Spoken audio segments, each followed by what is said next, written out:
Hey everybody, this is your executive summary for stock setups for Thursday the 16th of July. Now let's have a look at the S&P 500. The S&P has contracted in the range of the candles over the last few days. We indicated in yesterday's executive summary, and so we are possibly nearing a top, but we can see that if we have a look over at the Dow Jones World Index, DJWO. We are looking bullish overseas. You can see we've got a small hammer candle possibly pushing higher. So again, we may start to push to the top of that channel and reciprocate that over here in the US and Canadian markets. So again, we talked about a few different longs yesterday. So today we'll focus on a few different shorts. BECN. Is the first of which. Now, this one I like. It's got a good breakdown. You can see that it was moving up for quite a long time, broke that upward trend, has held beneath that upward trend, and now has broken the short-term upward trend. So this could be interesting. Let's always have a look at the money flow. Let's bring that up. You can see that's broken negative. So I'm looking for a short, if it breaks 30.69, down to 27.58 with a stop loss at 31.37. So that's roughly somewhere close to a 3-to-1 risk-reward ratio, which for a momentum play is pretty good. The next one, not NR, but NE, although NR looks good too, actually. Anyway, NE. Looking for you can see that this has kind of had a pretty good downward trend in terms of the money flow, lower and lower and lower highs and lower lows, which kind of reciprocates or reflects what the stock has been showing us. But if this one were to break below 13.93, this could be an easy pop down to an interim target of 12.36. But closer to 11.93 is where I'm looking for. The stop I'd be utilizing is 14.77, which gives us basically a 2-to-1 risk-reward ratio. Second last on the short list, OXM.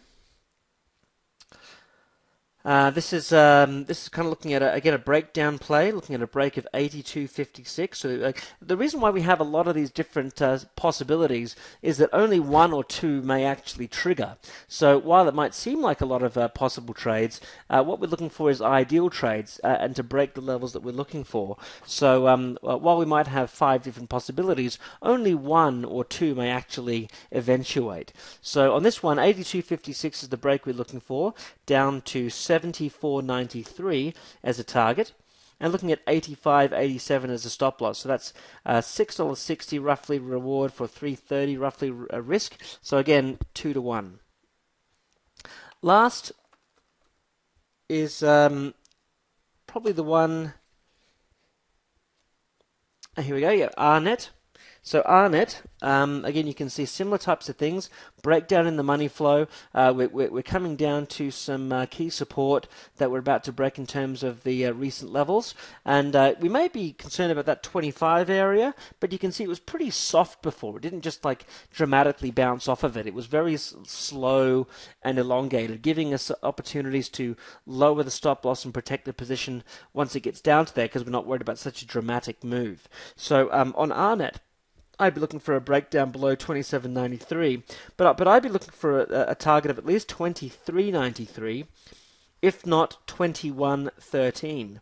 So that gives us substantial opportunity over $7. $6.80. And I'd be looking at a stop loss at 29.53. So really good risk-reward ratios on that one. Okay, now over to the two longs that I'll add to the list here. We've got ECR. Now ECR here, if we look, has had a pretty downward trend, but sharp money flow divergence over recent times. Now what interested me, if we go to the hourly chart, you'll see that we actually have some fairly bullish action coming into the close today, kind of a rally base rally potential. So if we rally off of here, we'd be looking for a day trade potential from 507 up to say 528. I'd be looking at a stop loss around 488, and as a swing trade, that could go even further, and I'd be looking at a target of 575, and you'll see that coming up on the chart here as it populates.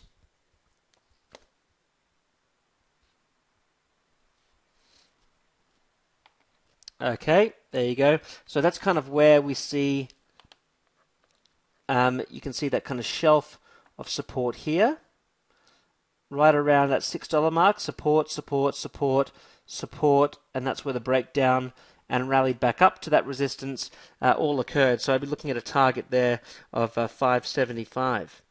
So that's obviously excellent risk reward if it's able to try and maintain that. Now, last on the list, ESPR. This one's a breakdown trade. So looking for this to break down. Retrace back to $96. We've had a breakout scenario here, broken above the moving averages and so forth. And you can see this this line here is just currently sitting around that 95 area. So looking for a pullback to 96 and then a rally up to 114. And I'd be utilizing 89.80 as the stop loss, which would give us a basically an $18 reward for a $7 risk, so good risk reward there as well. And now, if you are not a fully fledged member of our executive summary and trading room service, you can trial it for just $9. So reach into the pocket, you probably have that much change. $9 for a full month of these types of updates. And all you need to do is go to acornwealthcorp.com/fly. FLY, like flying a plane, acornwealthcorp.com/fly, and give us a go for a month. Hopefully, it'll be the best trade you made. And we'll look forward to seeing the rest of you in your next executive summary.